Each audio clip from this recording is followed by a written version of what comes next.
اس لیے میں نے عرض کیا ذکر کا خوب اہتمام کیا کرو کہ ذکر شیطانی کمر کو توڑ دیتا ہے اور دلوں کو منور کر دیتا ہے اللہ کی اطاعت کے لیے، اس لیے کہ ساری معصیتیں دلوں کی غفلت سے ہوتی ہیں اور ساری نیکیاں وہ اللہ کے دھیان کی وجہ سے ہوتی ہیں۔ ذکر میں اللہ کا دھیان خوب جمایا کرو۔ ہمارے دنیاوی اشغال نے ذکر سے اللہ کے دھیان کو سلب کر لیا ہے، ہمارے دنیاوی اشغال نے ذکر کی کیفیت کو ہمارے ذکر سے سلب کر لیا ہے اور غفلت غالب آ گئی ہے۔ وہاں الیاس صاحب فرماتے تھے اللہ کا ذکر اس کے دھیان کے بغیر کرنا سستی اور غفلت پیدا کرتا ہے، اس لیے ذکر کے لیے تنہائی اختیار کیا کرو اور کونا پکڑا کرو۔ ذکر باوضو اللہ کے دھیان کے ساتھ ہی کیا کرو۔ اللہ کے دھیان کے بغیر ذکر کرنے سے بعض علماء نے لکھا ہے کہ اجر بھی نہیں ملتا۔ یہ میں تمہیں ذرا مولانا الیاس صاحب کے خط کے الفاظ سنا رہا ہوں۔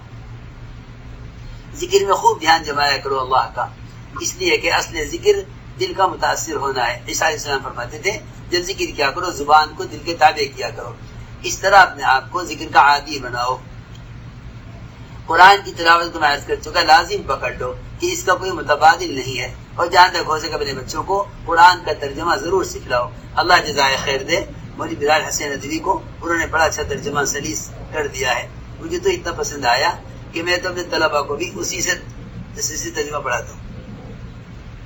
اتنا آسان سلیس ترجمہ ہے، قرآن کے ترجمے اپنے بچوں کو پڑھانا اور روزانہ کا معمول بنا لو، اسے انتہائی اہتمام سے کرو، اس لیے کہ ہمارے بچے تو کیا بڑے بوڑھے بھی قرآن کے ترجمے سے واقف نہیں ہیں، واقف نہ ہونے کی وجہ سے تلاوت سے متاثر نہیں ہوتے۔ اس لیے میں قرآن کے ترجمے کو دیکھ کر پڑھنے کو بڑی اہمیت دیتا ہوں، بہت تاکید سے کہتا ہوں کہ اپنے بچوں کو بھی قرآن، ہمارے گھر میں چھوٹی چھوٹی بچیوں کو ابتدا سے ہی قرآن کا تفسیر پڑھائی جاتی ہے، ترجمہ پڑھایا جاتا ہے باقاعدہ۔ جب قرآن ختم ہوتے ہی ہر ناظرہ خواب لڑکی گھر میں بچیاں پڑھنے والی، قرآن ختم ہوتے ہی اس کے لیے اگلے دن سے قرآن کا ترجمہ تفاسیر گھر میں شروع کرا دی جاتی تھی، یہ ہمارا پرانا دستور ہے۔ جتنا ہمارے دلوں میں تاثر غیروں کا اور ان کے فنون کا ہے، خدا کی قسم صرف قرآن سمجھ کر نہ پڑھنے کی وجہ سے، اس کا اہتمام کیا کرو خوب۔ اسی میں سے ایک صفت اکرام ہے۔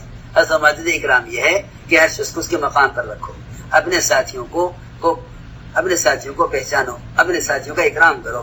اختلاف کی وجہ سے بے اکرامی کبھی نہ ہو کسی کی، اختلاف کی وجہ سے بے اکرامی کرنا، اختلاف کی وجہ سے الگ ہونا، یہ ایمان والوں کا کام نہیں تھا۔ ہمیں نظر آیا سیرت میں کہ اختلاف کر کے الگ ہونا منافقین کی شان تھی، منافقین کا مزاج تھا۔ عبداللہ بن ابی بن سلول نے کہا کہ بھائی ہماری رائے تو یہ ہے کہ ہم مدینہ منورہ میں رہ کر مقابلہ کریں گے احد کے موقع پر۔ صحابہ کی رائے ہوئی کہ باہر نکل کے مقابلہ کریں، حضور نے سب سے رائے دی، لیکن آپ باہر نکلے تو عبداللہ بن ابی بن سلول نے کہا کہ ہماری رائے پر کیونکہ عمل نہیں ہوا اس لیے ہم آپ کے ساتھ نہیں جائیں گے، ہم مدینے میں رہیں گے۔ میری بات دھیان سے سننی ہوگی، اپنی رائے پر اصرار کرنا آدمی کو تنہا کر دیتا ہے۔ رائے پر اصرار مت کرو، رائے دے دو، پھر جس پر فیصلہ ہو جائے اس پر عمل کرو۔ یہ مت کہو اس فیصلے میں خیر نہ ہوگی، کیونکہ فیصلے کے ساتھ اللہ کی مدد ہوتی ہے۔ یہ نہ کہو اس میں خیر نہ ہوگی، بلکہ میں عرض کر رہا تھا کہ عبداللہ بن ابی بن سلول نے کہا ہماری رائے پر کیونکہ عمل نہیں ہوا اس لیے ہم ساتھ نہیں جائیں گے، ہم تو مدینے میں رہیں گے۔ عبداللہ بن ابی بن سلول 1000 صحابہ کی جماعت میں سے 300 کو لے کر الگ ہو گیا، صحابہ 700 رہ گئے۔ دو جماعتیں وہ تھی جو درمیان میں لٹک گئی، ہم ادھر جامیں تو خطرہ ہے، ادھر جامیں تو اللہ کے رسول کی مخالفت ہو رہی ہے، ہم کیا کریں؟ مدینے میں رہیں تو آپ کی مخالفت ہو رہی، اور آپ کے ساتھ جامیں تو خطرہ ہے کہ خبر نہیں باہر نکل کے مقابلہ صحیح ہوگا یا نہیں ہوگا۔ یہ اللہ کا فضل ہوا اس جماعت پر کہ ان کو اللہ تعالیٰ نے فضل فرما کر انہیں آپ کے ساتھ شامل کر دیا۔ تو میں عرض کر رہا تھا ہمارا کام یہ ہے اختلاف کے زمانے میں کہ ساتھیوں کا حد درجہ اکرام کرنا، کسی کو غیر مت سمجھو، کسی کے بارے میں یہ نہ کوئی ہمارے خیال کا نہیں ہے، یہ ہماری جماعت میں سے اب آپ کس طرف کس گروپ میں ہیں؟ خدا کی قسم نہ ہم نے کوئی گروپ بنایا ہے، نہ قیامت تک تبلیغ میں کوئی گروپ بنے گا۔ دل کی بات کہہ رہا امانت کبھی نہیں۔ یہ کام امت بنانے کا ہے، امت، اس لیے امت بناؤ، امتی بن کے کام کرو، خوب اکرام کرو ساتھیوں کا، جنہیں کو غلط فہمی ہے جا کے ملاقات کرو، غلط فہمیوں کا ازالہ کرو، غلط فہمی پیدا کرتا ہے شیطان۔ کس طرح؟ سنو میری بات دھیان سے، مسلمانوں کی آپس کی جماعتوں میں تفریق پیدا کرنے اور مسلمانوں کے علماء اور مسلمانوں کے بڑوں سے ان کے عوام کو کاٹنے کے لیے یہ کام آج کا نہیں، یہ کام نبوت کے زمانے سے چل رہا ہے۔ کیونکہ جب شیطان یہ دیکھتا ہے کہ امت میں اجتماعیت اور امت میں اطاعت اور امت میں دین کا استقبال بڑھ رہا ہے تو وہ آپس میں اختلاف پیدا کرنے کے لیے بدگمانی پیدا کرتا ہے اور غلط خبروں سے دلوں کے اندر بدگمانی پیدا کرتا ہے اور ساتھیوں کی طرف سے بدظن کر دیتا ہے۔ ساتھی تحقیق نہیں کرتے، جو سنی ہوئی بات پر کوئی قدم اٹھا لیتے ہیں۔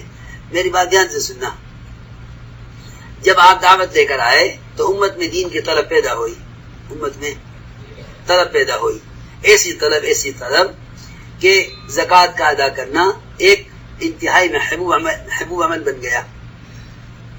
حضور اکرم صلی اللہ علیہ وسلم نے ایک صحابی کو بھیجا کہ جاؤ بنو مستلق سے زکوٰۃ وصول کر لاؤ۔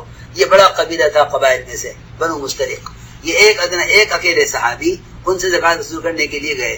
راستے میں ادھر تو یہ چلے ان سے زکوٰۃ وصول کرنے کے لیے، اور ادھر سے پورا قبیلہ بنو مستلق ان کے آنے کی خبر سن کر ان کے استقبال میں، ان کے اکرام میں اپنا پورا قبیلہ بستی سے باہر نکل آیا کہ ہم ان کا اکرام کریں گے، استقبال کریں گے باہر نکل کر کہ اللہ کے رسول کی طرف سے ساعی آ رہا ہے زکوٰۃ وصول کرنے کے لیے۔ جب منافق نے یہ دیکھا کہ اچھا ان کی مرکزیت سے ایسا تعلق ہے، ایک آدمی اکیلا پورے قبیلے کی زکوٰۃ وصول کر لے گا، ان کے اندر ایسی اجتماعیت اور اطاعت ہے اور ان میں زکوٰۃ کے فریضے کا اتنا اہتمام ہے، تو اس منافق نے آ کر کان میں کہا ان صحابی کے، کہاں جا رہے ہو؟ کہ میں جا رہا ہوں زکوٰۃ وصول کرنے کے لیے۔ اس منافق نے یہ کہا تمہیں خبر بھی ہے وہاں کیا ہو رہا ہے؟ کیا بات ہے کہ پورا قبیلہ تمہیں قتل کرنے کے لیے اپنے بستی سے باہر آ گیا ہے، تم اکیلے ہو، پورا قبیلہ نکل آیا تمہیں قتل کرنے کے لیے، وہاں تو قتال ہو رہا ہے۔ اچھا، اور سنو پورا قبیلہ زکوٰۃ دینے سے انکار کر رہا ہے، جاؤ جا کے بتا دو اللہ کے رسول، اور میں سچ کہہ رہا ہوں۔ کیونکہ جو لوگ فساد اور جھگڑے پیدا کرنا چاہتے ہیں نا، وہ قسمیں کھا کے کہتے ہیں کہ ہم تو خدا کی قسم سچ کہہ رہے ہیں، ہم تو دن سے، جی ہاں قرآن کی میں تو آیت کا ترجمہ کر رہا ہوں، ہم سچ کہہ رہے ہیں، ہماری بات مان لو۔ جی ہاں اسی طرح کہتے ہیں، بلکہ قرآن میں ہے وَيُشْهِدُ اللَّهَ عَلَى مَا فِي قَلْبِهِ، کہ اللہ کو گواہ بناتا ہے اپنی سچائی پر۔ وَهُوَ رَدُّ الْخِصَامِ، قرآن میں ہے، حالانکہ وہ خالی جھگڑا لو ہے، رد الخصام۔ تو اس نے منافق نے کہا میں سچ کہہ رہا ہوں، وہ تمہارے قدر کے لیے نکل آئے ہیں اور زکوٰۃ دینے سے انکار کر رہے ہیں۔ یہ صحابی واپس ہو گئے، خبر سن لی ہے، کیا خبر سن لی؟ تحقیق تو کی نہیں، خبر سن لی ہے، نے جا کے دیکھا نہ ان سے پوچھا کچھ نہیں۔ یہ صحابی واپس ہو گئے، آ کے آپ کو خبر کر دی، آپ نے صحابہ کو جمع کیا، مشورہ ہوا کیا کیا جائے۔ مشورے میں اتفاق اس پر ہوا کہ راتوں رات بنو مستلق پر حملہ کیا جائے اور سب کو قتل کر دیا جائے۔ سوچو، غور کرو،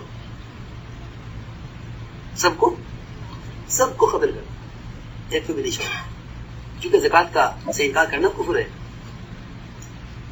اور ہمارے آدمی کو قتل کرنا چاہتے ہیں۔ جب صحابہ کا اتفاق اس پر ہو گیا تو آیت نازل ہوئی قرآن، یہاں سارے ایمان والوں کو خطاب کیا گیا ہے، اے سارے ایمان والوں سن لو، اگر تمہارے پاس کوئی فاسق خبر لے کر آئے تو تمہیں چاہیے کہ تحقیق کر لو، ایسا نہ ہو کہ تم کوئی ایسا قدم اٹھا لو کہ جس کے بعد سوائے ندامت کے اور کچھ نہ ہو۔ تو میں نے عرض کیا کہ یہ ہے شیطان وساوس پیدا کرے گا، اختلاف کی باتیں ڈالے گا، اس پر لے آئے گا کہ لوگ ایک آدمی کے ذات سے اختلاف کر کے اس کے عمل سے، اس کی صحیح سے، اس کی ہر چیز اختلاف کریں گے. یہ اختلاف بڑھتے بڑھتے اس پر آ جائے گا کہ اعمال دعوت سے بھی اختلاف ہو جائے گا. میں نے کہا ایک ساتھی سے، میں نے کہا بھائی تمہارے گھر میں قرآن کی تصحیح کا حلقہ ہو رہا ہے تعلیم کے ساتھ؟ لیکن نہیں تبلیغ میں نیا کام شروع ہوا. یہ کچھ سے نیا کام شروع ہوا قرآن صحیح کرنے کا. میں نے کہا یہ تو ہجرت سے پہلے کا عمل ہے. خباب رضی اللہ عنہ اب تمہیں بہن کو قرآن سکھلا رہے تھے جہاں سے عمر کو ہدایت ملی ہے، اور تم کہہ رہے کہ نیا کام شروع ہو گیا ہے. ہجرت سے پہلے کا عمل ہے. وہ کو مطمئن نہ ہوئے وہ کہ ٹھیک ہے ہوگا لیکن ہمارے کام میں نہیں ہے. تمہارا کام کیا ہے مجھے بتاؤ تو صحیح. یہ ہم صحابہ کے دور میں ہوگا، ہمارے کام میں نہیں ہے. تو میں نے حضرت کا خط دکھلایا ان کو، مولانا انعام صاحب کو دیکھو یہ حضرت جی انعام صاحب کا خط ہے، پڑھو اس کو دھیان سے. اس نے لکھا ہوا تھا کہ روزانہ کی تعلیم میں کتابی تعلیم کے ساتھ 6 صفات کا مذاکرہ ہو اور قرآن کی تصحیح کا حلقہ ہونا چاہیے. یہ لکھا ہوا حضرت کے خط میں. میں نے کہا دیکھو مولانا صاحب کا خط ہے. خط پڑھا، خط پڑھ کے لگے کام تو مشورے سے ہوگا. میں تو حیران ہو گیا. اچھا بھائی اب تو ہمارے دل میں زیادہ کچھ نہیں ہے. تو میں اس لیے عرض کر رہا ہوں کہ بعض مرتبہ کسی کی ذات سے آدمی کا اختلاف ہو جائے تو پھر وہ اختلاف رہے گا نہیں، بلکہ آپ دیکھتے ہیں کہ جب سمندر میں پانی چڑھتا ہے تو طوفان آتا ہے تو وہ آس پاس کی آبادیوں تک جاتا ہے. اختلاف پڑے گا تو پھیلے گا، پھیلے گا. جی ہاں، اثر اس کا اثر یہاں تک پہنچا دے گا کہ وہ صحابہ کے معمولات کا اور منصوصات کا اور مسنون اعمال کے انکار پر آ جائیں گے کہ نہیں ہمارے کام میں یہ نہیں ہے. حالانکہ قرآن تو نماز کے لیے فرض ہے، نماز فرض ہے، قرآن فرض ہے. اس لیے میں نے عرض کیا کہ اعمال دعوت اعمال نبوت ہے. اعمال دعوت اعمال نبوت ہے. اس لیے اپنے آپ کو کام میں یکسوئی کے ساتھ لگاؤ، اور جو چیزیں ادھر ادھر کی خبریں ہیں ان کو سمجھو. یہ ہمارے کام سے متعلق چیزیں ہیں ہی نہیں، ہمارے کام سے کوئی تعلق نہیں ہے. ہمارے گشت ہیں، ہماری تعلیم ہے، ہمارا مشورہ ہے، ہمارا خروج ہے، ہمارے گھر کے اعمال ہیں. ہمیں ان سے فرصت نہیں ہے، ہم کسی کام میں کیوں پڑے. اس لیے اپنے آپ کو اخلاص کے ساتھ اور اپنے آپ کو استخلاص یعنی یکسوئی کے ساتھ کام میں لگائے رکھو.